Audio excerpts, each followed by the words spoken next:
کی جگہ ہے وہاں نماز نہیں، تو وہ افسوس کرتے کہ اس قدر ہمیں نماز دنیا میں پڑھنے کا موقع ملتا تھا، جنت میں نماز پڑھنے کا موقع نہیں ملے گا، کیونکہ یہ خواہش اس لیے تھی کہ ہم نماز تو اللہ کی رضا کے لیے پڑھتے ہیں اور جنت ہماری اپنی خواہش کا ذریعہ ہے۔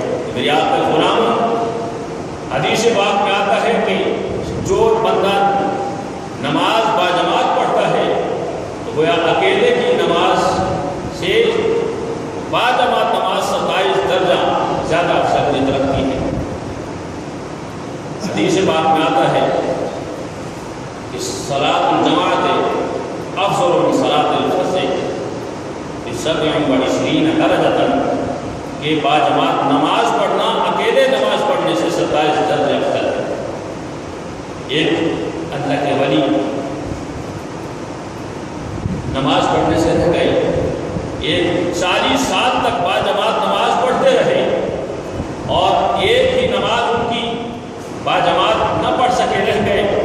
جب ان کی والدہ کا انتقال ہوا تو ان سے پوچھا گیا تو انہوں نے ایک نماز ہی جو چھوٹ گئی وہ 25 مرتبہ اکیلے ہی پڑھی۔ پوچھا گیا آپ کو، ان کو جب خواب آیا تو خواب میں یہ کہا گیا کہ اے اللہ کے ولی، تو نے نماز تو 25 مرتبہ پڑھ لی ہے، لیکن اب اس آمین کا کیا کرو گے کہ جب نمازی نماز میں وَلَضَّالِّينَ کہتا ہے تو فرشتے بھی آمین کہتے ہیں، اور جس کی آمین اس کی آمین ان کی آمین کے برابر ہو جائے اس کے تمام گناہ معاف ہو جاتے ہیں۔ نعرہ تکبیر، نعرہ رسالت، نعرہ رسالت، حضرت علامہ مولانا محمد عبدالغفور البری۔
صلی اللہ علیہ وسلم نے ارشاد فرمایا اول ما يحاسب العباد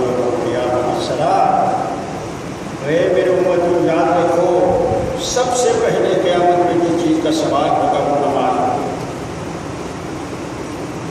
اور نماز ایک بڑی چیز ہے جو کہ اس میں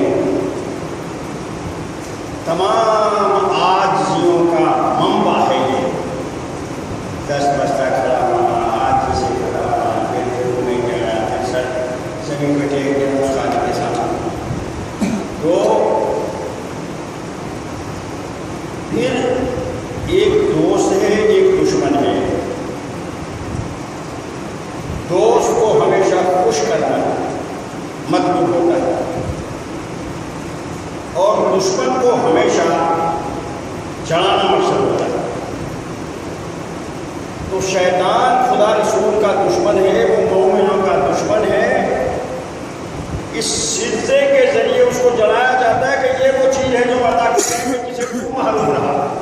تو شیطان خود کہتا ہے کہ جب یہ مومن مسلمان سیدھا کرتے ہیں تو مجھے اتنا جلن ہوتا ہے، تو اس سلسلے کی بدولت مجھے مردود قرار دیا گیا۔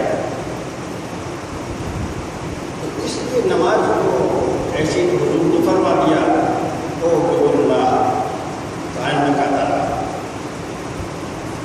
خدا کی جب عبادت کرو تو ایسے کرو جیسے خدا کو دیکھ رہے ہو۔ بھائی تم ترا ہو، اے میرے امتی، اگر یہ خدا کرنا ہو کہ تو خدا کو دیکھ رہا ہے تو فَإِنَّهُ يَرَاكَ، جب وہ کھڑا ہو اس کے ساتھ بھی یہ تو سمجھ لے کہ وہ دیکھ رہا ہے۔ تو میرے نبی کے غلاموں، اسی لیے اعمال صالحہ میں یہ کہنا جاتا ہے، اہم رکن ہے، اس کا بیان رسول ہے۔ اللہ تعالیٰ نے ارشاد فرمایا وَمَنْ عَمِلَ صَالِحًا مِّن ذَكَرٍ أَوْ أُنثَىٰ وَهُوَ مُؤْمِنٌ فَلَنُحْيِيَنَّهُ حَيَاةً طَيِّبَةً۔ سبحان اللہ۔ ارشاد خداوندی ہوا کہ جس نے بھی اچھے عمل کیے میرے بندوں میں سے، چاہے میری بندی ہو یا میرا بندہ ہو، مِن ذَكَرٍ أَوْ أُنثَىٰ وَهُوَ مُؤْمِنٌ، لیکن اچھے عمل کے ساتھ قید یہ ہے کہ وہ مومن ہو سے،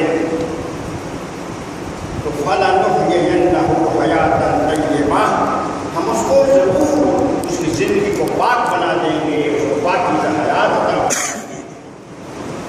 میرے نبی مکرم محمد رسول اللہ صلی اللہ علیہ وسلم کی امت کو عام لفظوں میں عرض کرتا ہوں، اور جو عام دماغ اور ذہنوں میں بات آتی ہے وہ دیکھ لیجیے کہ جو لوگ اچھے عمل کرتے رہے، جو خدا کی بارگاہ میں عبادت میں مصروف رہے، نماز پڑھتے رہے، وہ فرائض ہوں یا نوافل ہوں، اس کے فرائض ادا کرتے رہے، تو آپ دیکھ لیجیے آج ان کی قبروں پر بھی لوگوں کا ہجوم ہے، جھنگٹا ہے، لوگ روکتے بھی ہیں تو کوئی نہیں رکتا۔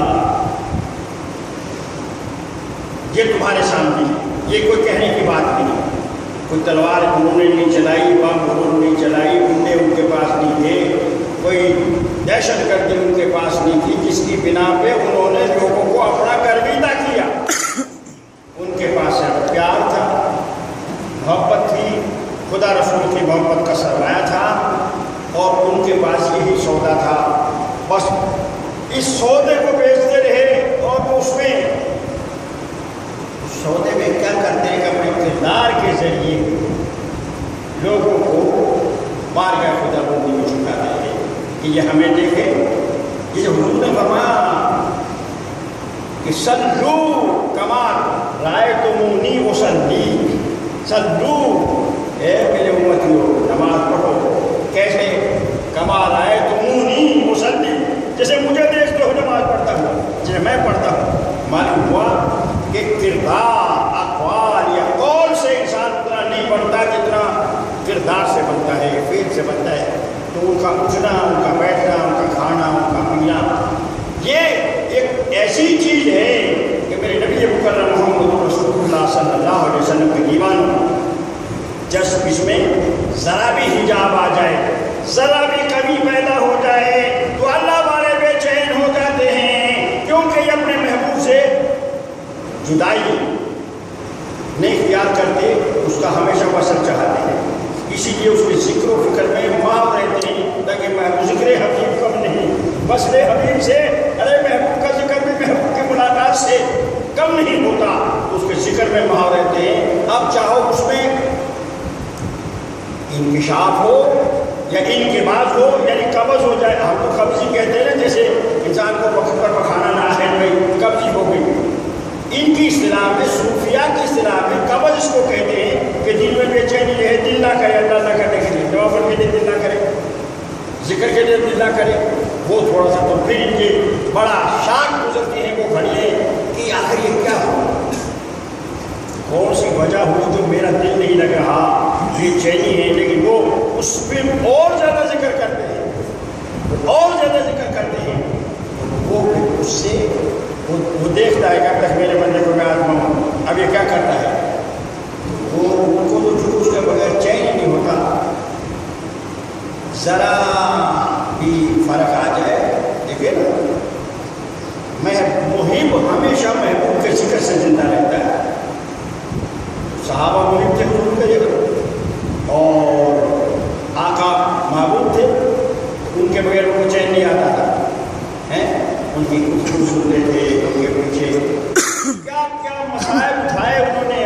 لیکن بس وہ محبوب جب دل میں جم گیا، رچ گیا، اس کی ادائیں دل و دماغ میں سما گئی، تو پھر دنیا کی طرف انہوں نے نظر نہیں کی. دنیا کے کیسے کیسے لالچ آئے، کیسے کیسے بات آئی.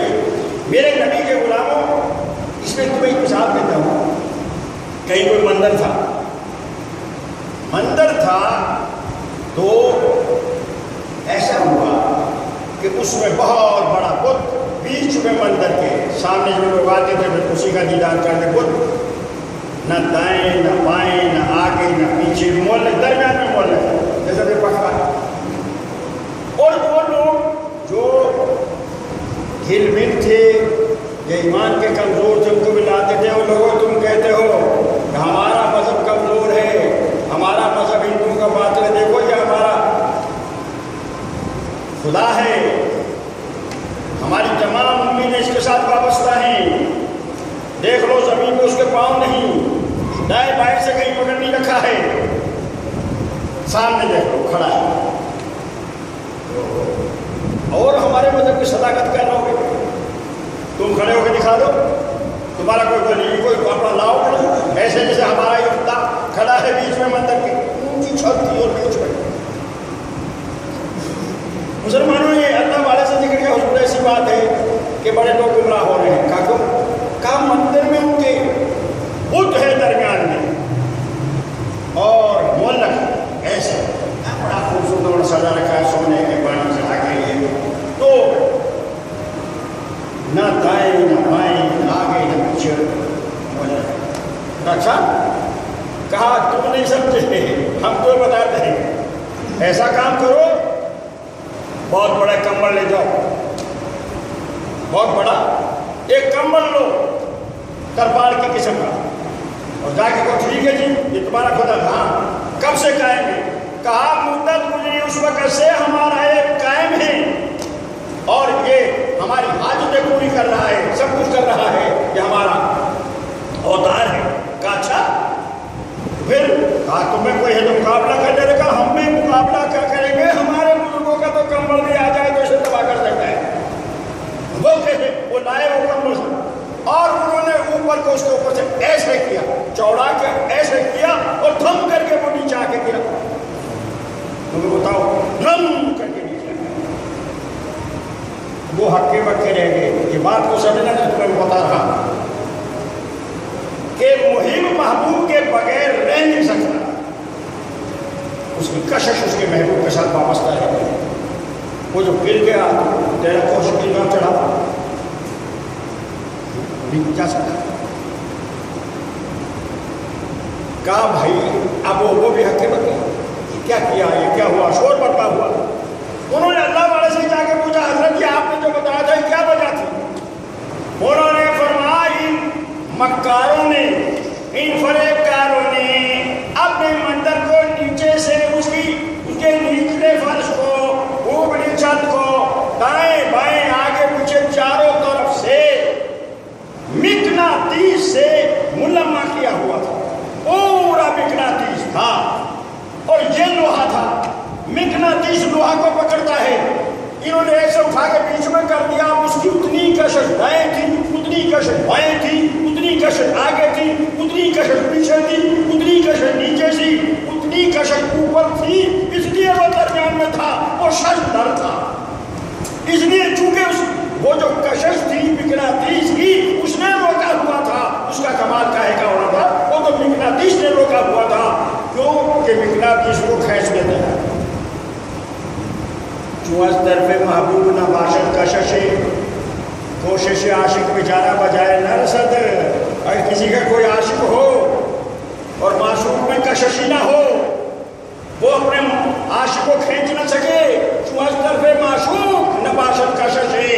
ارے یار, اگر معشوق میں عاشق کو کھینچنے کی کشش نہیں ہوگی تو کوشش عاشق بیچارہ بجائے نہ رسد, تو اس عاشق کی کوشش بھی انتہا کو نہیں پہنچ سکتی, منزل مقصود کو نہیں پہنچ سکتی. چونکہ اس میں کشش تھی چاروں طرف سے, اس نے اس کو کھینچا ہوا تھا. میرے نبی کے غلاموں, ہمارے آقا معشوق تھے, ہمارے آقا محبوب تھے اپنے غلاموں کے. تو میرے کوئی ایک مثال ایسی پیش کر دو جو نبی کا غلام ہو چکا ہو اور بھی نبی کو چھوڑ کے دوسری طرف چلا گیا. ایک مثال تمہیں ایسی نہیں ملے گی. اسی طرح جب حضور تک پہنچ گئے, حضور نے خدا تک پہنچا دیا, اور جب خدا تک پہنچایا تو پھر ان کا مقام یہ ہو گیا کہ اسی میں شش رہے ہو. یہ ساری زندگی گزار دی, ایسے کھڑا ہوا ہے. میرے آقا کے غلاموں, ہمارے سرکار 11ویں شہید والی سرکار حضور شیخ سید عبد القادر جیلانی الجیلانی رضی اللہ تعالیٰ عنہ کے بارے میں آپ نے سنا ہوگا. آپ اپنی کتاب بنیاد الطالبین میں لکھتے ہیں کہ ہم نے بڑے بڑے اولیاء دیکھے, انہوں نے زیارتیں لے جاتے رہے, آتے رہے. ایک مقام پر ہم گئے, ہم نے ایک اللہ والے کو دیکھا. ایک اللہ کی بندی, ایک اللہ کا بندہ, 2 خاوند بیویوں کو ہم نے دیکھا. ہماری ملاقات ہوئی. کیا کہیں ان کو, ایسے انداز میں نورانی چہرے اور خدا کی محبت میں فنا تھے, نوافل میں لگے ہوئے ہیں. جب ہم نے ان سے پوچھا کہ حضرت جی سے بات بھی نہیں کرتے, کوئی اتنی فرصت آپ کو نہیں ملتی, ذرا ہمیں یہ تو بتائیے. سرکار غوث پاک نے پوچھا یہ عبادت الہی میں جو آپ اتنے مصروف ہیں, یہ کتنے دن سے یہ عبادت کر رہے ہو, اور کیا حال ہے تمہارا دونوں کا کہ دونوں خاوند بیوی ذہن نصیب جس کا خاوند بھی اللہ والا ہو اور بیوی بھی اہل اللہ میں سے اللہ والی ہو, انہوں نے کیا معاملہ ہے تمہارا اور کب سے یہ اللہ اللہ کر رہے ہو. یہ غوث پاک پوچھتے ہیں سردار اولیاء ان سے. کہا ان کو زیادہ وقت نہیں, وہ صرف 70 سال گزرے ہیں. 70 سال سے اسی طرح عبادت کر رہے ہو. کہا 70 سال سے اسی طرح. کیا ہے بھائی کرنا کیا, ہم سے کچھ نہیں ہو رہا. تو یہ کون سی نماز ہے, کس طریقے سے, بلکہ حضوریت یہ اپنے بات فرائض کے بعد جو ہم پڑھتے ہیں, انہوں نے کہا حضرت یہ ہمارے شکریہ کے نفل ہیں, ہم اللہ تعالیٰ کا شکریہ ادا کرتے ہیں دونوں جی, اور ہم شکریہ کے نفل پڑھتے ہیں. آپ نے فرمایا کس بات کا شکریہ؟ کہا حضور اصل بات یہ ہے, اے شیخ سید عبد القادر جیلانی, یہ میرے چاچے کی لڑکی ہے, میں اس کے تائے کا لڑکا ہوں, ہماری آپس میں محبت ہو گئی. ان کو مجھ سے پیار ہو گیا, مجھے اس سے پیار ہو گیا. اب پیار تو کسی کے بس کی بات نہیں ہوتی, لیکن ہمارا پیار اللہ رسول کی محبت میں تھا کہ یہ بھی نیک ہے, اس کو خیال تھا میرا کہ میں نیک ہوں. اللہ ہمارا آپس میں میل کر دے, اس کا شکریہ ادا کریں گے, اس کے شکر کے لیے نماز پڑھیں گے. تو حضور اللہ کی طرف کچھ رکاوٹیں آتی رہی, وہ رکاوٹیں دور ہو گئیں, ہمارا آپس میں عقد ہو گیا, ہمیں خدا نے ملا دیا. تو قبلہ ہم نے جب اکٹھے ہوئے رات کو آئی ہمارے گھر, تو ہم نے آپس میں بات کی کہ میں نے یہ نظر مانی تھی اللہ کی بندی کا, میں نے بھی مانی تھی. تو کعبے کو اللہ گئی شکریہ کے نفل پڑھ لیں, کہاں پڑھ لیں. حضور میں کھڑا ہو گیا نفل پڑھنے کے لیے. ساری رات میری گزر گئی اور ساری رات اس کی گزر گئی. نہ یہ تھکی نفل پڑھتی پڑھتی نہ میں تھکا. اچھا نہیں کہا ہوں 70 سال ہو گئے، 70 سال سے ایک دوسرے کے قریب نہیں ہوئے، بس ملاقات ہی ہوئی، کیونکہ اور خیال ہی یہ رہا کہ اس لاکھ شکر ہے خدا کا جس نے ہم ملا دیے، تو اس کے شکریہ میں حضور ہم تو نفل ہی پڑھ رہے ہیں۔ یہ انہیں تو طالبی میرے کو تو خانے میں موجود ہے، ہر جگہ کتاب مل جاتی ہے، غوث پاک کی کتاب ہے، اور وہاں کے ایسے اہل اللہ ہوتے ہیں۔ بتاؤ خامن بیوی کا پیار ہوتا ہے، سب کچھ ہے، اس پیار اس شکریہ میں بھی جو لذت